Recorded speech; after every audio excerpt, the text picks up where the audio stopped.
Does anyone have any questions? Ooh, you're a quiet bunch. I'm going to ask you questions though. You've given a few scenarios, but the one that really taxes all of us is the Friday 5:45 phone call from a mother with a child who's got snotty nose and temperature and requesting a visit. It's fine when you're relaxed and chilled out and looking forward to the weekend, but actually if you've had a really terrible day and you've had to travel 50 miles to go and do that test and come back and all the rest of it, and you're just at the very end and you just know you're not going to be in the right frame of mind to see that child because you're just angry. What do you do? I mean, every single one of us will have experienced that. And that's what really zaps you, because of course when you say no, and the patient then puts a complaint in, which is what's going to happen, and it ends up with Ben Squire. So Ben, I don't know if you want to come here. Ben! Ben, come and join us. Let's be part of the team.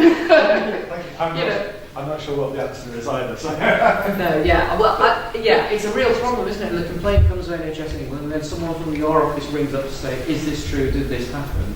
What do we do? So I think part of resilience is preparing for scenarios like that.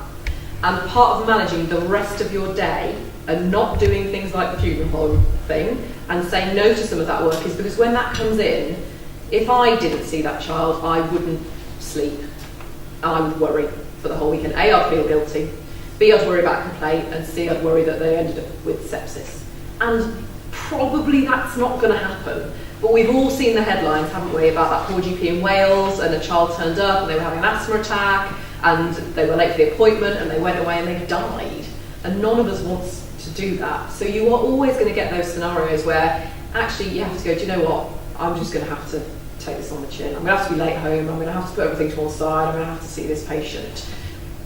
But that's the whole point of resilience, is that you're protected where you can be, so that when that scenario comes up, it's the odd occasion, and actually you then have the energy to deal with it. And yes, it's crappy and you'd rather go home, but you know that that child is going to need seeing.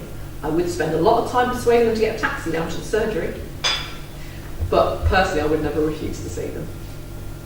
So before I ask Ben what you'd say, coming back to the scenario of, let's say you're not resilient, and many of us aren't at the moment, absolutely exhausted, and you've just had enough, and you've been angry, and the staff know that you're angry, and you've been screaming and all this of it. What do you do? So, As I say, I'm not sure that I have the right answer either, but I think one of the really helpful things that Zoe put up was about the consistency of arrangement, and actually some of these things are about what can we do to plan if that event happens, so that actually it's not a what do I do now situation, but you consider what are your options, so that the number of times Friday afternoon events happen is almost every week. So what are the arrangements that you potentially can have in place to arrange that? Because if unfortunately it does come to a complaint and you can't ever double guess what patients will do, then actually some of the consideration is, well, why did you do what you did, and what were your considerations? So I would say that certainly the Greater Manchester NHS England team would look to be as supportive as possible, both to the patient and the family, but also, importantly, to you as a clinician and as a practice team.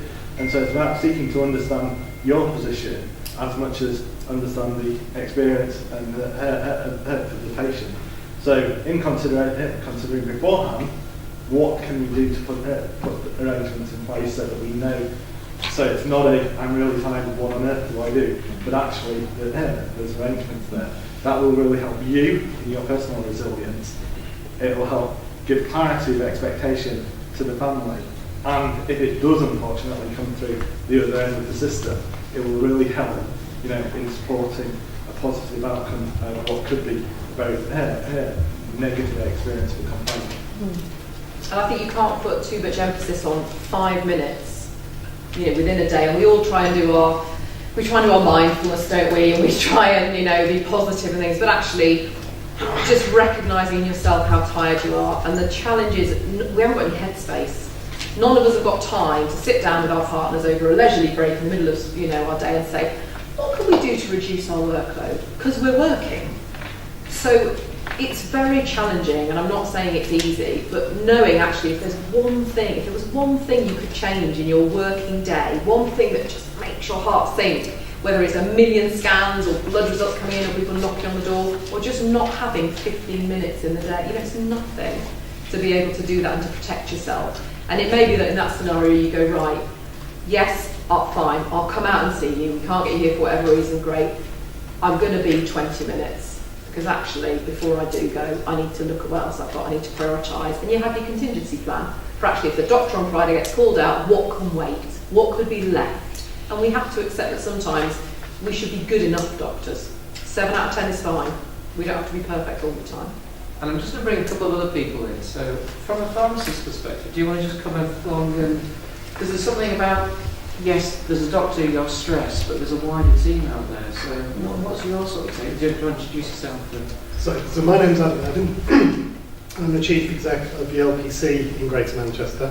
I suppose our take really is we do triage a lot. We see a lot of patients coming in, and certainly the latest NHS survey, or latest NHS campaign, was all about self-care and how we can just try and relieve pressure on the rest of the system. And I think that's certainly what we're working in Greater Manchester, is how we can help create more capacity elsewhere and take some of that workload. And I think there's always going to be times where we have to refer to our GP colleagues, you know, the red flags, that's what professionally we have to do. But it's trying to get that message that whatever we can see and deal with, we will. And then Ash, you want to just come forward as well? So, Ashwin, you've been doing some work around e-consultations. Yeah. Do you want to just say a little bit about that, just very briefly?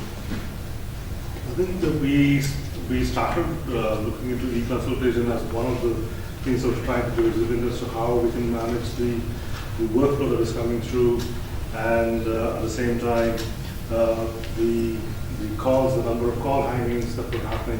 How could we actually try to get some work to be done by the patients themselves before they actually come to the practice in itself? So one of the ideas was that to see if there could be a soft triage, or if there is information that could be collected before they pick up the phone and then call us. And if we could get that information and we could free up the time that the receptionist is holding the phone for 10-15 minutes answering that call. So that means there are another 10 calls that are waiting. So if you reduce one of those calls, so there is one less. So we did this. I sold it to my staff saying that this is a phone call on paper. So all this information comes to my reception staff, and they don't have to answer right then and there. They have dedicated time of half an hour just to deal with that. So they look at all these information that's come through. This is pretty much the same conversation that they would be having on the phone. Okay, so what's the reason to call? Oh, I want to see this doctor. Oh, why? What is the reason? The same thing, but it is in a much more comprehensive way. The whole dialogue is written and documented. That goes on the patient's file, and the information that comes is divided. It's delegated to the individual which team can actually appropriately manage them, and the GP will actually, if the ones that are required clinical attention, it's looked into. Pictures are put in for the rashes and things like that, and so that you can actually make a decision based on what more information that you have, rather than, oh doc, I've got this rash, I think it's chickenpox, or I think it's shingles, and you're trying to double guess as to what it is or if it isn't.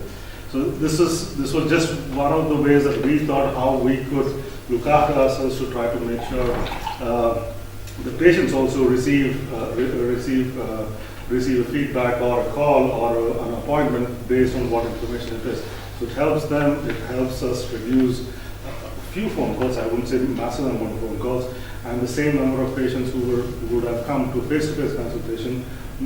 At least I would probably say in a week, if I can avoid at least 10 to 15 face-to-face consultation, that many I can give to someone else.